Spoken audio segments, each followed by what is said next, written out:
అంతేకాకుండా నేను నా జీవితంలో మా చిన్నప్పుడు జరిగింది చెప్తున్నాను. మా నాన్నకి మేము ఇద్దరు ఆడపిల్లలే అని ఎప్పుడు మా మమ్మీని అంటూ ఉండేవారు. లాస్ట్ సారి ఇంకా మూడోసారి మా మమ్మీ గర్భం దాల్చినప్పుడు మా నాన్న ఈసారికి నా ఆడపిల్ల అయితే నేను వదిలేసి వెళ్ళిపోతాను, నాకు విడాకులు కావాలి అని అడిగారు.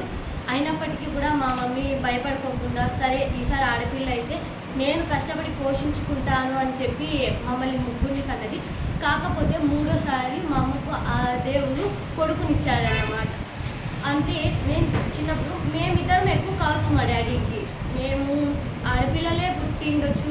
కాకపోతే ఆడపిల్ల కూడా అన్ని విషయాల్లో సమానమే. ఇప్పుడు అమ్మాయిలు అబ్బాయిలు అనే తేడా లేకుండా ఆడపిల్లలు ముందుకు సాగుతున్నారు. ఇప్పుడే మేము ధైర్యంగా ముందుకు సాగగలుగుతున్నాం.